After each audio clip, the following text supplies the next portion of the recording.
queria que você listasse também o que são os outros minerais importantes para que uma mulher se atente, né? Um casal se atente, a gente está falando aqui do casal, para engravidar de uma forma saudável. O que precisa mais? Vamos listar e fazer. Eu vou listar a lista de ouro dos minerais e das vitaminas também. Fala assim isso de uma maneira bem sucinta. Perfeito. Quais são? Ó, vamos lá. A gente já falou aqui, né? Vamos resumir do que a gente falou. A gente já falou da vitamina D, importantíssima. A gente já falou da coenzima Q10, importantíssimo.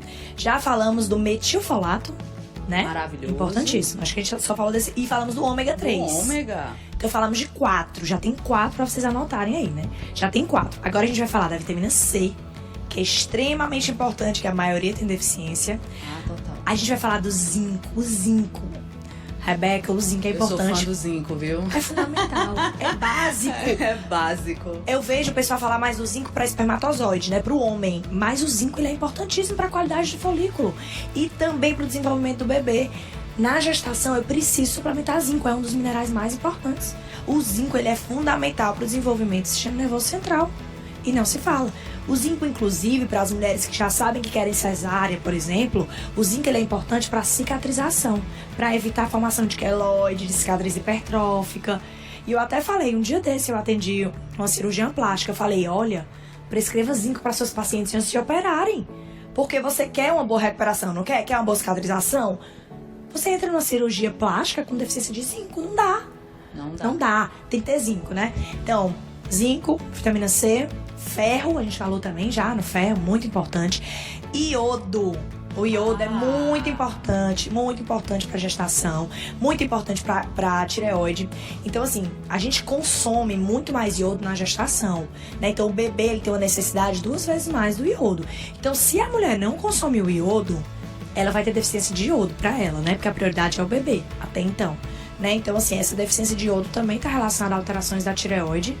Ah, então a gente Diga-se de passagem, é a principal causa de hipotireoidismo na gestação. Muita gente olha, não, é porque o médico diz que eu tenho uma síndrome, uma doença de Hashimoto, uma doença autoimune, e não tá olhando para seus estoques de iodo. O iodo. Exatamente. Isso é importantíssimo. Tem que dosar o iodo. Então, assim, é um dos exames que eu solicito, que é o iodo urinário que a gente faz. Plano de saúde não cobre. É um problema. Mas aí a gente consegue usar de outras vias. Por exemplo, dosar outros exames. A tireoglobulina, que já nos dá um parâmetro, né? Mas aí tem que dosar pra ter uma noção, né? E saber repor da forma adequada também é importante. Colina. A colina é um dos importantíssimos. A gente usa muito a fosfatidilcolina na suplementação, mas a colina que tá presente, inclusive, na gema do ovo, né? Bem concentrada, fígado, tem lá a concentração. Então, esse ativo, né, a colina, ela age muito, mas muito no cérebro nosso e do bebê. Tanto que, por exemplo, as pessoas que têm dificuldade de concentração, entra na minha suplementação, colina. Fosfatidilcolina é maravilhoso. Junto com a coenzima pega a referência aí. Pega a referência. Colina para cérebro, para concentração, foco, memória, atenção. E é impressionante quando a gente engravida como essa função cognitiva ela é perturbada. Eu tenho muita paciente que chega no consultório e diz, doutora, foi só eu ver lá o beta positivo que eu não me lembro mais de nada. Desmemoriada, deixou a cabeça em outro canto. E aí quando a gente vai ver, né, essa suplementação ela ajuda demais. Ela ajuda, mas eu vou lhe falar, é algo normal da gestação. Mas por quê? Vai ajudar, gente, mas por quê? Porque ela tem que estar focada no bebê. É na natureza. O foco é o bebê, não ela trabalhar, não ela estar pensando nos problemas da terceira geração dela, não. Ela tem que estar focando no bebê. É da natureza fazer assim, fica com o cérebro mais confuso, porque tu tem que focar mesmo na tua gestação. Esse é o foco. Então, assim, obviamente tem tudo isso que a gente tá falando, né? Mas também existe da natureza mesmo, né? Da natureza humana. Outro mineral importantíssimo que a gente não citou ainda é o magnésio. Esse é maravilhoso. Gente, Estamos só falando aqui os top 20, não os top 10 não, viu? As mulheres entram na gestação com deficiência de magnésio. É pra tirar o meu juízo. Aí elas têm o quê? Edema, cãibra, alteração da memória. Meninas, aí do outro lado, principal expressão clínica, sintoma de deficiência de magnésio na gestação, cãibra. Como a gente vê gestante sentir cãibra E a gente olha lá o magnésio baixo e o obstetra não faz nada diante daquilo. Gente, é demais. E outra, é um mineral que previne a hipertensão durante a gestação. Tanto que a gente faz sulfato de magnésio na veia pra mulher que tá na pré-eclâmpsia. Pré-eclâmpsia, gente. Então, magnésio é básico. Relaxamento muscular. Na hora do trabalho de parto, como é importante o magnésio. A gente vê aqueles úteros que tem problema no processo de relaxamento, aqueles úteros mais estressados ali, que não relaxam bem. O bebê às vezes vai para um sofrimento fetal por conta disso. E quando a gente vê só deficiência de magnésio. E quando a gente tem, por exemplo, essa contração exacerbada, muitas vezes tem relação também com a tensão, né? A mulher tá mais angustiada, tá mais tensa. Normalmente é uma mulher mais adrenérgica, uma mulher que libera mais adrenalina. E o magnésio, assim como a vitamina C, eles melhoram essa produção exacerbada de adrenalina. Então também promove o relaxamento, né, do parto, relaxamento do sono.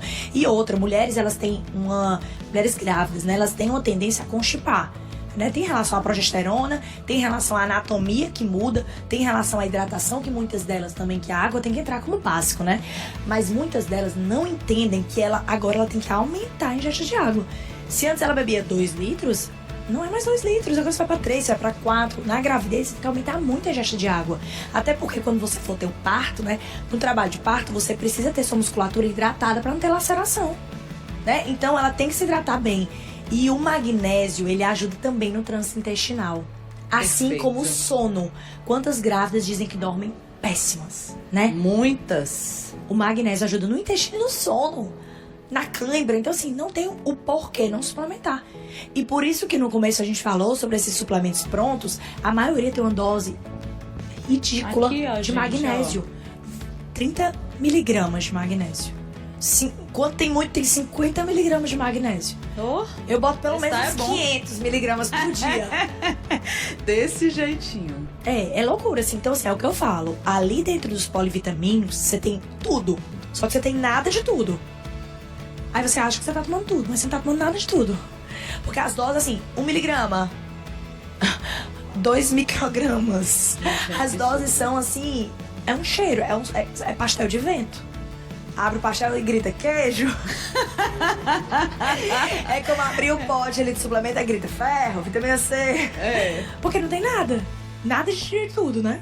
Nada de tudo. E aí, desses top 20, quem mais? Probiótico. Probiótico. Probiótico é bem importante a gente falar, né? Deve ser suplementado probiótico durante toda a gestação. De preferência que as cepas sejam mudadas a cada 3 ou 4 meses, né? Não é obrigatório, não é uma regra, mas se o paciente puder ter esse acesso, é importante que mude. Mas o probiótico também ele é importante por conta da colonização. Então, no trabalho de parto, você tem uma colonização, né? Das bactérias, existe uma translocação. As bactérias que estão ali no seu intestino, elas vão colonizar a sua vagina. E o bebê, principalmente no parto normal, né? Mas não só no parto normal, no trabalho de parto já tem a translocação das bactérias. Então ele já se coloniza no parto normal, no trabalho de parto, assim, nas contrações. Mas quando há a passagem do bebê pelo canal vaginal, ele tem a primeira colonização bacteriana, que ali fala muito da saúde dele, né? Então a gente sabe que o trabalho de parto e que o parto natural, né, o parto vaginal, ele diminui riscos de doenças justamente porque a primeira colonização bacteriana é pela vagina da mãe e não pelas mãos do profissional, né? Então, aquela colonização bacteriana, ela também vai prevenir asma, obesidade. Tem noção que você pode prevenir a obesidade no seu filho se você suplementar um probiótico durante a gestação? É louco, né? Pensar nisso. Mas a informação tá aí. As pessoas precisam buscar também, né? Buscar a informação. Hoje a gente tem um acesso tão fácil, Instagram, YouTube, tudo você encontra acesso. É buscar, ler, é correr atrás, porque realmente é uma medicina moderna. Não vai ser todo médico que você vai lá e ele vai te prescrever uma suplementação individualizada como a gente faz. Nem um probiótico. Ele vai prescrever o polivitamínico pronto. Então vai muito das mulheres realmente, dos casais, né, irem atrás.